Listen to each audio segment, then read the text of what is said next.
Augustin Matata Ponyo, vous venez d'assister à la première journée du conclave de l'opposition. Vous êtes parmi les têtes couronnées quand même de cette opposition dans le pays. Pourquoi avoir accepté cet appel et pourquoi avoir répondu présent à ces conclaves? Bon, c'est une évidence. Aujourd'hui, tout le peuple congolais demande à ce que l'opposition se réunisse. Tout le peuple congolais demande à ce que l'opposition s'exprime. Tout le peuple congolais demande à ce que ces revendications soient exprimées au travers une voix qui est celle du peuple. Et la voix du peuple, c'est la voix de l'opposition. Et donc, je ne peux que répondre positivement à l'appel de l'opposition pour former une force. Et je pense que vous l'avez suivi, et tout le monde est d'avis aujourd'hui que la voix de l'opposition, c'est celle qui va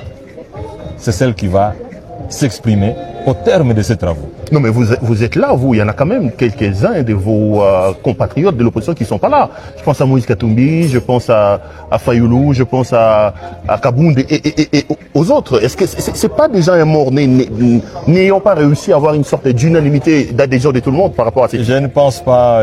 Je crois que même en pleine démocratie, il n'y a pas unanimité. L'unanimité n'existe pas. À la démocratie, c'est la loi du grand nombre. Et le grand nombre est ici. Et donc, le peuple se retrouve au travers le grand nombre. C'est ça le principe de la démocratie. C'est pas l'unanimité, c'est plutôt le grand nombre. Et je crois, Perrault, vous êtes un grand journaliste, vous êtes un professionnel, vous êtes à mesure de dire que le grand nombre se trouve ici. Augustin Matata, peut-être l'avant-dernière question. Vraiment, c'est pas tous les jours qu'on vous a comme ça. Vous vous réunissez ici. Déjà, à l'extérieur, on vous présente comme des opposants à la solde du Rwanda, qui ne condamnent pas l'agression du Rwanda et qui ne condamnent pas la rébellion de Corneille Nangaa. Quelle est votre position par rapport à ça?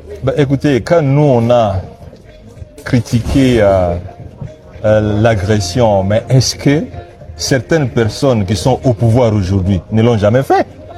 Mais ils sont aujourd'hui au pouvoir. Mais je pense, Perrault, le problème le plus profond n'est pas celui de critiquer l'opposition ou de ne pas critiquer l'opposition. Le problème le plus important, c'est d'abord, est-ce qu'on travaille pour le peuple congolais?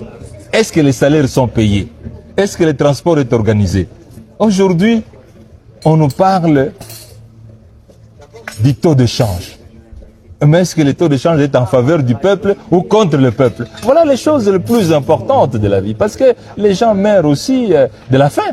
Les gens meurent de la malaria. Mais je pense que le plus important aujourd'hui, c'est l'unité du peuple congolais pour voir comment résoudre le problème congolais.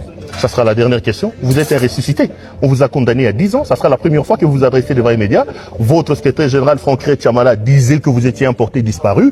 Je vous retrouve ici à Nairobi. Où vous passez votre exil et qu'est-ce que vous allez dire? Première réaction quand même par rapport à... Vous êtes quand même un condamné à 10 ans. Vous êtes un évadé, si on peut le dire comme ça. Vous avez fait votre justice. La justice de votre pays. Perrault, vous êtes un professionnel, même si vous n'êtes pas juriste. Vous savez que la constitution congolaise réglemente la façon dont une personne doit être jugée, condamnée, arrêtée.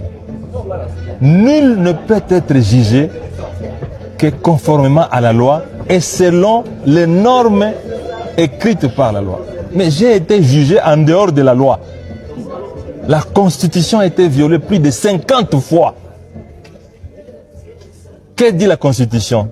Ce qui n'est pas conforme à la Constitution est nul et de nul fait. Donc je n'ai pas été condamné.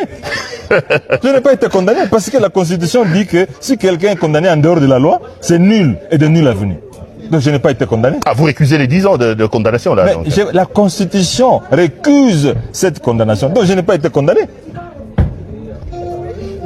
Je suis content. Je suis content d'être en face d'un ressuscité. Merci beaucoup. De vous retrouver. Merci. Merci beaucoup. Merci beaucoup. Voilà.